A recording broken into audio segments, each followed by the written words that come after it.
It's time for the movie rating. Tonight's victim is director, producer Joe Lujan, that has done such films as Rust, The Immortal Wars, and Immortal Wars Resurgence. Hello. Hey, how's it going, man? Thank you for having me. Yeah. So what have we been up to? We've just been shelling out The Immortal Wars for a while. Yeah, no, I mean, it's been fun. It's been fun. The story's been evolving like crazy, so got big things coming as well. Now, people who have not seen The Immortal Wars just yet, can you elaborate a little bit about the story and what's up with the storyline and everything that we can expect out of it, including Resurgence? Yeah, okay. It is a trilogy. Resurgence is the sequel that just came out. But basically the story, it's set in the future. People have captured what we call deviants, which are people with special abilities, and they've captured them to fight on national TV. So think of like Super Bowl. So the humans prepare for that event. They prepare their fighters, and they get everything ready for this one televised event to happen called the Immortal Wars. And it's run by Dominion Harvey, who's the president of the United States sector, and that's played by Eric Roberts. And yeah, so these people fight to death on that national TV. It follows the character of Triclops.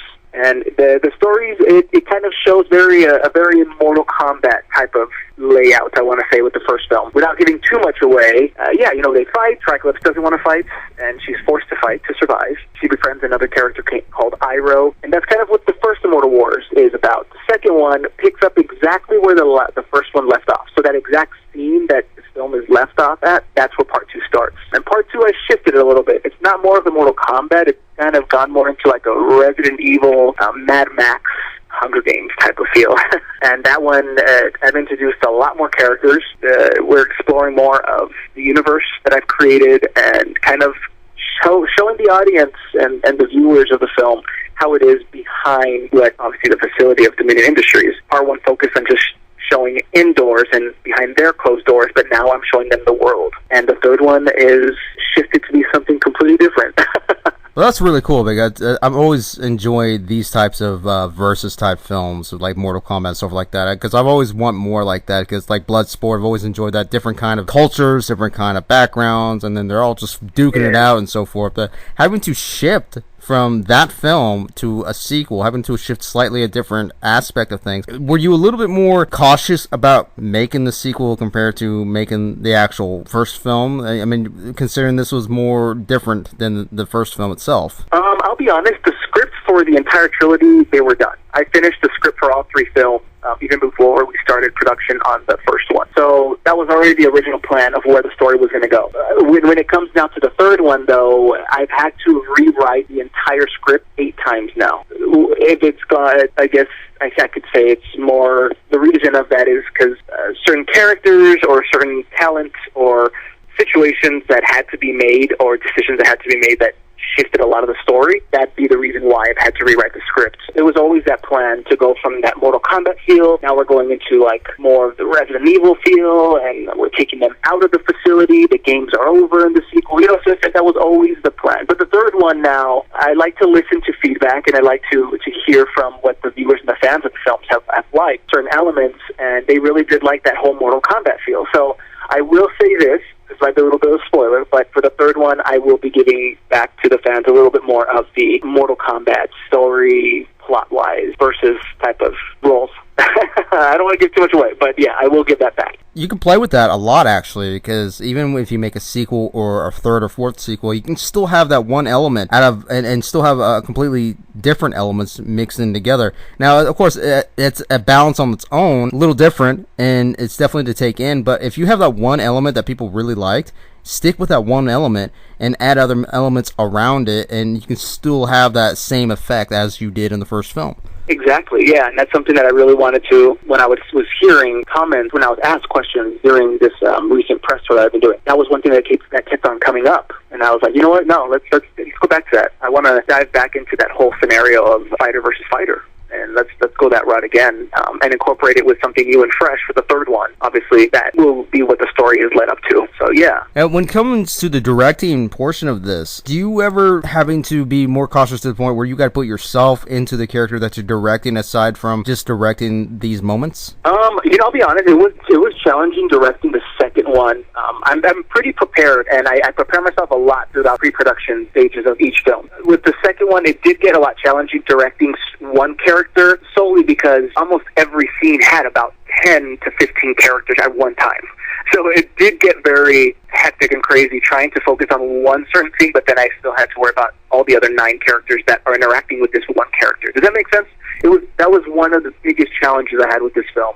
I'll say that with the Immortal Wars, the first one probably had no more than 20 characters in the entire film. And the sequel jumped up to like 70, 75. So it was a big jump. Even as a director myself, that was a challenge that I wanted to take on. But, you know, it was something I did learn. It was a big learning experience for sure. Well, yeah, I definitely understand, because here you got, like you said, you got dozens of characters, and this is kind of like a fighting type of combination type of film, and you don't want to just have a bunch of fighters and then not have any kind of real interaction or some kind of connectivity between these characters. And even if it's not a character that has no real business with that main character, supporter character, whatever, the fact is, you don't want anybody to really be left out. You have all this action going on. You don't want anyone to be having to be a forgetful character. Exactly. Yeah, that was one thing that I had to really dive into, and I did run into that. You know, I did run into that when I was in the pre-production stages. There were certain characters that had to return, but I did feel that I'm like, well, this person's just standing there. They're not saying anything. No, like, we need to give this character more of an interaction, more dialogue,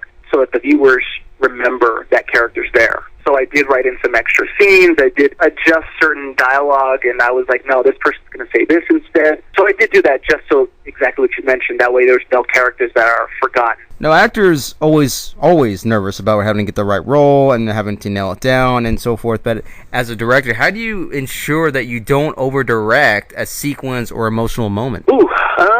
I mean, I'll be honest. I haven't read into that situation yet. The cast was very, very open to what I wanted them to do. Even when I work with them, I'm open to them. I like to let them kind of create the character how they can envision it. I am the type of person to be a little bit more like, you know what? Don't say it word per word. If you can't, try to deliver the lines and get the same point across. If you want to shift your dialogue or shift certain lines, I'm okay with that. So we kind of collaborate, you know, the actors and myself. We do collaborate while we're on set. Well, I shouldn't say on set, I should say in pre-production, because all the rehearsals is when we're doing all those adjustments, so that when we're on set, we already know what's going to happen. There's no surprises. Even though you still run into surprises, we kind of, you know, filter that out before it happens. But it's a collaborative work, I think. So it hasn't been challenging, or I haven't had a difficult time with that yet. Having to get all your films out there in terms of, like, from online streaming to major retail areas, all these mega corporations and companies are just buying up even well-known and lesser well-known companies. Do you think this is a constant reminder that anybody can easily be submissive in this business, even from this kind of temptation itself? Well, I mean, I think it is an industry that's it's constantly moving at a rapid speed. So they're constantly purchasing films. There's films that are constantly being distributed. It's like you have to just jump in and run along with everyone else. And that's the way I've kind of treated it. You know, you finish the film, all right, we're done editing post, all right, send it over. You know, everything's already planned out so that it's within months things are moving along, because the next best thing is always right behind you. And I think that's one thing that when it comes to my films, thankfully I've been blessed to have a team and people who support what I've done to already have the deals in motion. I know that with the deal for the Immortal Wars 2, it was already sent to my office even before the trailer was done. They wanted the sequel even before the movie was even halfway through post-production. So it definitely was a blessing in that element and in that department, but it definitely is an industry that it's constantly evolving, it's constantly moving. You just have to be ready and push forward and just jump on that as well and move along just as fast with them. And sometimes that mentality in terms of, like, not moving forward, like what you are right now, like, they want to kind of be slow, steady. I mean, it's understandable that you're cautious about what's going on, of who's going to buy what, how it's going to be distributed, and so forth. But a lot of times, films are just being streamed just mainly on YouTube or just mainly on this other websites, domain sites that's really not going to generate anywhere. It's just sitting there, and going to even small time stores that people are really not even going to rent or anything, like in terms of generating revenue. And you yourself as an artist has to generate that revenue and treat that as a business as a whole. Yeah, oh yeah, you have to. That's one thing that I do is I'm very involved with the distribution companies. I have met certain filmmakers that it's like, oh, here's my film, I'll wait for a check to come in. You know what I mean? I've ran into that a lot. A lot of friends that are like that, or acquaintances, I should say. I'm not like that. I see that I'm involved with the film from when I write it to when I'm shooting it and editing it, and then once the distribution, all right, I need my reports. I want to see where is it doing well? Where is it doing very bad? Even up to the artwork. I like to be like, all right, you know what? I was like, how does the artwork look?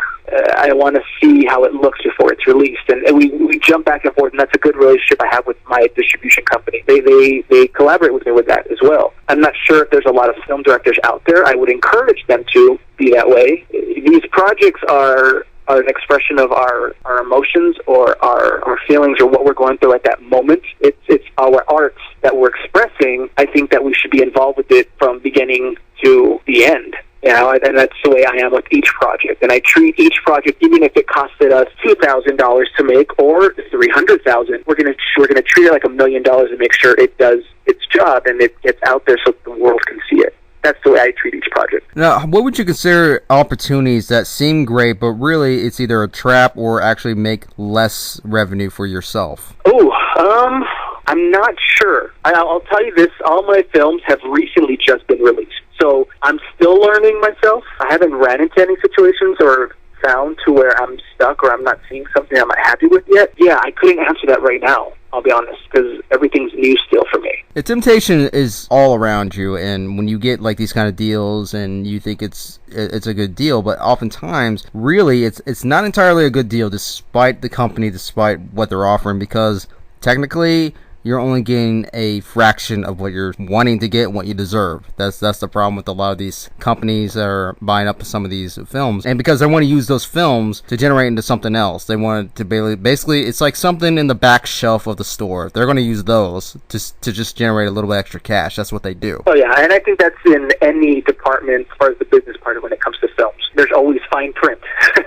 So anytime I get a deal or I get an offer or something, first thing I do is I send it to my attorney. And I have my attorney read it and break it down, because half the stuff that's not even, I want to say 80% of stuff that's on agreements and contracts, I don't know what I'm reading. It's a completely different language to me. I need them to, so my attorney simplifies it and he explains every single detail, and that's when I start to filter, okay, this is not a good deal, this is a good deal. And that's the way, the process I do with each project. Yeah, because there's companies out there that will take their film and you never hear anything from them. I've heard some horror stories of filmmakers who haven't heard from their distribution companies. There's no communication whatsoever. They're still waiting for a check to come out, and the film was out already for 2 years. You know, it's a very, very scary and tricky business. You just have to be ready and on guard for what comes your way and try to find those who can help you. Like my attorney, he's really good, so he knows. Even when it comes to my manager, he's also like, this is good, this is not. You know, they're very open, and they do guide me a lot when it's certain things that come my way. You have to be open, and you have to have your eyes open to see what's good and what's not.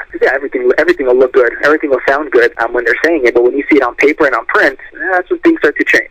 Oh, it definitely can change. Anything can change between that portion, including trying to just filming itself. Anything can happen in between, like maybe something in terms of a company that is invested in your money, they might back out. You never know. That's the thing. As a director, producer, whatever, you got to be ready for anything, even if you've never experienced it before. You have to expect anything that could possibly happen. But I'm not saying you should worry about it. I'm saying you should just keep that in mind. Definitely have that in your mind. Yeah, like you said, it's not always going to be bad. The deals you're going to get, there might be some amazing deals that are like once-in-a-lifetime type of deals. But you do have to still keep it in your mind and your guard up a little bit and still be cautious of what comes your way and what you're signing. Just don't go off signing things.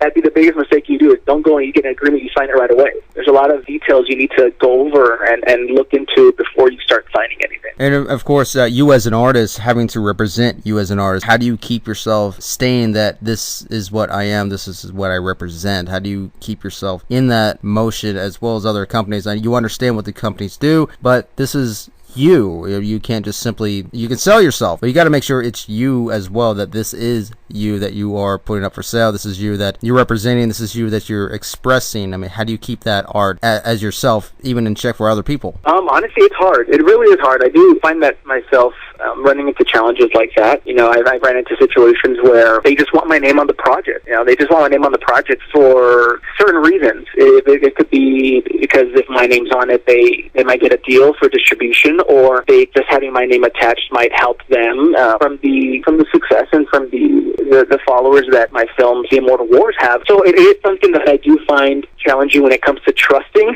and making sure people are including me and offering me certain things in good intentions, instead of something that they're just trying to benefit off. I've run into that a lot. And even that, I've run into situations too where they just want my name involved and they'll just give me a credit, but I don't have to do anything. And I'm sitting there like, no, like I don't do stuff for free credit. I want my credits and I want stuff that's on my name to be something I really worked hard on and something that I have my creative mind and my hands involved in. So it is challenging to try to find the right ones and to make sure that they are the right ones. You're still going to run into some that are not good. Like I say, I have an amazing team that I always get my second opinion with them, and they do consult me, and they do help me with if I'm stuck and I'm very indecisive on something. They're the ones who will help me make that final decision. It's still my final decision to make, but they kind of guide me and mentor me a little bit to be like, well, this is that. So that kind of helps me get back on track of who I am and what I'm doing, because it's a cutthroat industry.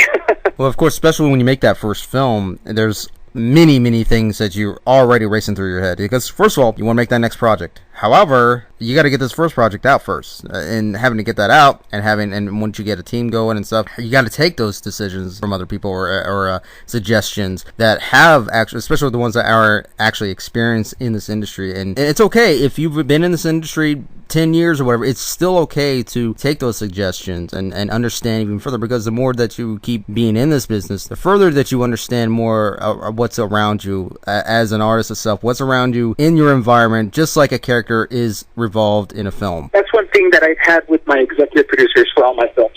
They have suggestions, and you have to listen. As a director, you have to listen to the suggestions and the thoughts of the executive producers.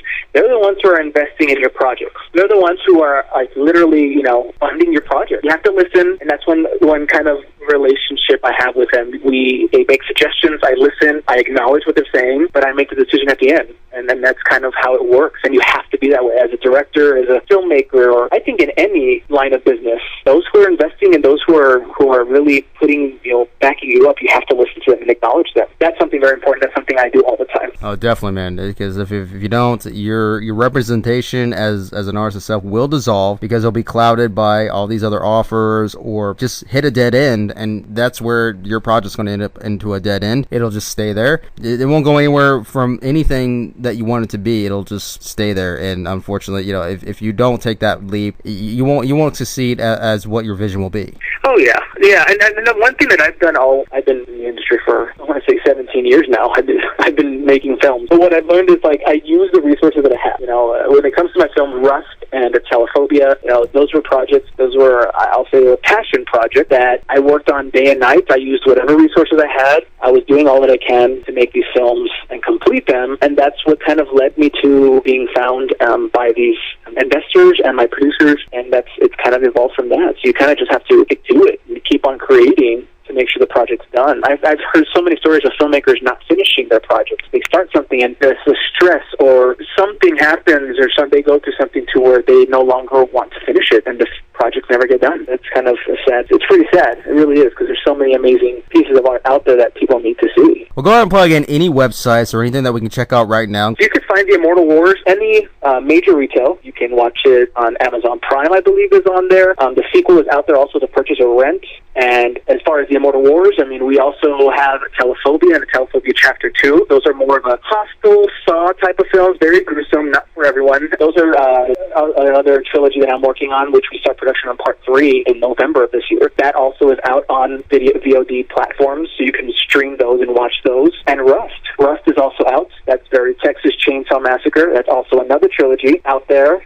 We start production on Part 3 in October. That's out there on VOD platforms as well. And like I said, everything, I don't know if I mentioned this, but all of my projects, as far as more of the feature films, it's all a shared universe. So my films Rust, the Telephobia, and the Immortal Wars, they all cross paths at one point or another. Some are horror, the Immortal Wars is sci-fi action, but at one point or another they do cross. And I kind of did everything on the shared universe. And the Immortal Wars, which I probably should have mentioned when I was explaining what the movie was about, it's actually based off of my comic book series, The Vanquishers. And the comic book series, the first book picks up after the events of all three films. So if you read the books, there are spoilers from certain characters, but it's a live adaptation for my comic book series. I grabbed all my characters in my books, and I brought them to life in the Immortal Wars, and now picking up Part 3 in January. Well, that's really cool, man. So there you have it, everybody. That is director Joe Lujan. Thank you, bud. Thank you for having me.